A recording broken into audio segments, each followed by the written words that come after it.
বিসমিল্লাহির রহমানির রহিম। জাতীয় মৎস্যপক্ষ 2026 উপলক্ষে আয়োজিত আজকের এই উদ্বোধনী অনুষ্ঠান ও আলোচনা সভার সম্মানিত সভাপতি, মঞ্চে উপস্থিত ফকিরহাট উপজেলার সুযোগ্য সহকারী কমিশনার মহোদয়, ইতিমধ্যে আমাদের মাঝে আরেকজন অতিথি উপস্থিত হয়েছেন, ফকিরহাট উপজেলা কৃষি কর্মকর্তা মহোদয়, আমন্ত্রিত অতিথিবৃন্দ, সামনে উপস্থিত ফকিরহাট উপজেলার বিভিন্ন গ্রাম থেকে আসা মৎস্য চাষিবৃন্দ, সবাইকে আমার আন্তরিক শুভেচ্ছা ও অভিনন্দন। আমি প্রথমে আপনাদের কাছে একটি প্রশ্ন করতে চাই। 1985 সাল থেকে চিংড়ি চাষ শুরু করেছেন এমন কেউ আছেন এর ভিতরে?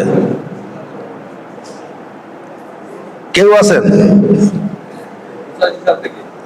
1985 সাল থেকে চিংড়ি চাষ শুরু করেছেন এমন কেউ আছেন? কোথায়? আচ্ছা, এই একজন আছে।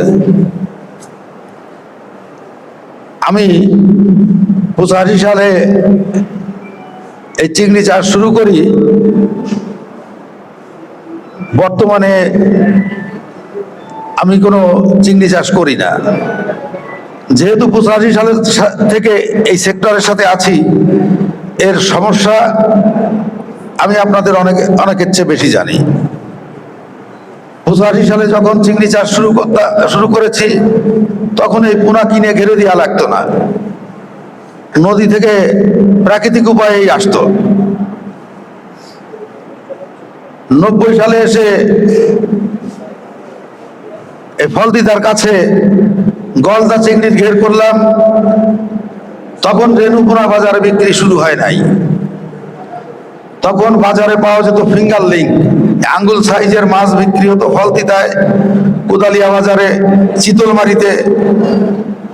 এই মাছ নৌকায় করে নিয়ে আসতো, ওইখান থেকে কিনে এনে আমরা ঘেরে দিতাম। 92 সালে এসে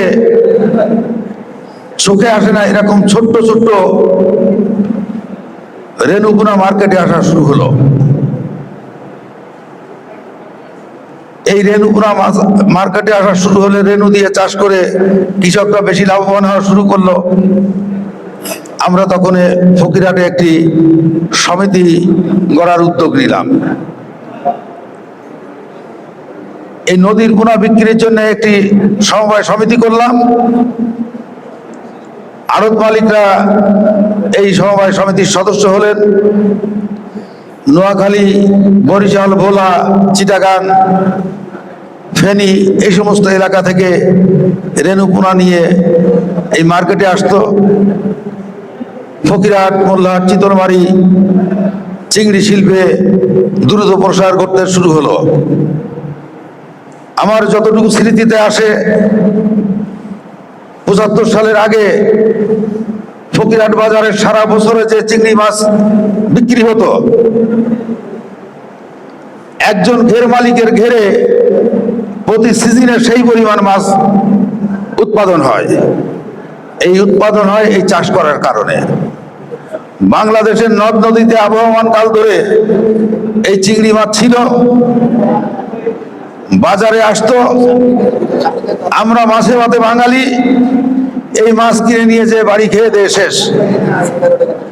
চিংড়ি থেকে বৈদেশিক মুদ্রা অর্জনের প্রথম সূচনা হয় 1975-এর পরে। 80-তে এসে এই চিংড়ি শিল্পের কিছুটা প্রসার লাভ করে।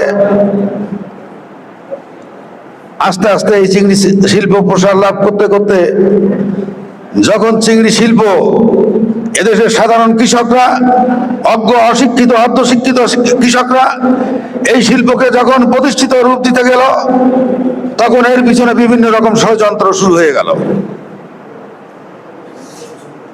এই ষড়যন্ত্র হচ্ছে কতিপয় কুচক্রী মহল বাংলাদেশ ব্যাংকের বিনা সুদে টাকা নিয়ে হ্যাচারি স্থাপন করে অপরিপক্ক পোনা বাজারে বিক্রি করে কৃষকদেরকে সর্বশান্ত করে দিয়েছে। অপরিপক্ক চিংড়ি পোনা বাজারে বিক্রি করে এই ঘের মালিকদের সর্বশান্ত করে দিয়েছে। এই হ্যাচারি মালিকরা সরকারের ঊর্ধ্বতন মহলকে বোঝাতে সক্ষম হয়েছে, এই চিংড়ি পোনা যদি নদী থেকে ধরা হয় তাহলে প্রাকৃতিক মাছ নষ্ট হয়ে যাবে, জীব বৈচিত্র্য নষ্ট হবে, প্রাকৃতিক ভারসাম্য নষ্ট হবে। আমি ওই সমস্ত বিশেষজ্ঞ যারা এইগুলো বুঝিয়েছেন তাদেরকে বলতে চাই, আবহমান কাল ধরে বাংলার নদ নদীতে চিংড়ি মাছ ছিল, অন্যান্য মাছও ছিল। এই নদ নদী থেকে কিন্তু সরকারের বা জাতীয় স্বার্থে 1 টাকাও অর্জন হয় নাই। যখন ঘের হয়েছে, এই পোনা মাছ ঘেরে দেওয়া হয়েছে, সেখান থেকে হাজার হাজার কোটি টাকা রোজগার হচ্ছে, বাংলাদেশের অর্থনীতি মজবুত হচ্ছে। আজকে এই পোনা ধরা বন্ধ না করে সরকার যদি নিয়ম করত, মৎস্য বিভাগের লোকদের ওই যারা পোনা ধরে তাদেরকে প্রশিক্ষণ দিতে, যে এই পোনা নদী থেকে ধরে উপরে এসে বাছাই না করে নদীর পানিতে দাঁড়ায় বাছাই করে অপ্রয়োজনীয় মাছগুলো নদীতে ফেলে দেবে, তাহলে কিন্তু এই কৃষকরা ক্ষতিগ্রস্ত হতো না। আজকে ইন্ডিয়া থেকে চোরাই পথে যে সমস্ত হ্যাচারির মাছ আসে, এই মাছের সাথে ভাইরাসও আসে, এই পোনার সাথে ভাইরাসও আসে, পোনাও আসে। কারণ এই মাছগুলো মান নিয়ন্ত্রিত মাছ নয়। আমরা সরকারের প্রতিনিধি হিসেবে উপজেলা মৎস্য কর্মকর্তা যিনি এখানে দায়িত্বে আছেন, আপনি আপনার ঊর্ধ্বতন কর্তৃপক্ষকে বলবেন, গরুর গায়ে পোকা হলে গরুকে ওষুধ খায় মেরে ফেললে পোকা মরে যাবে, গরুও মরবে, এই পদ্ধতি সঠিক নয়। গরুর গায়ে পোকা হলে পোকা মারা ওষুধ দিতে হবে, গরুকে বাঁচিয়ে রাখতে হবে। আজকে চিংড়ি শিল্পকে যদি বাঁচিয়ে রাখতে হয়, এদেশের কৃষকদের যদি, চিংড়ি চাষীদের যদি সাফল্য অর্জন করতে হয়, তাহলে নদীর পোনা ছাড়া বিকল্প কোনো পথ নেই। আমাদের দেশে যে হ্যাচারি আছে, এই হ্যাচারি অপরিপক্ক পোনা বিক্রি করে এবং উৎপাদন মোট চাহিদার 5% ঊর্ধ্বে নয়।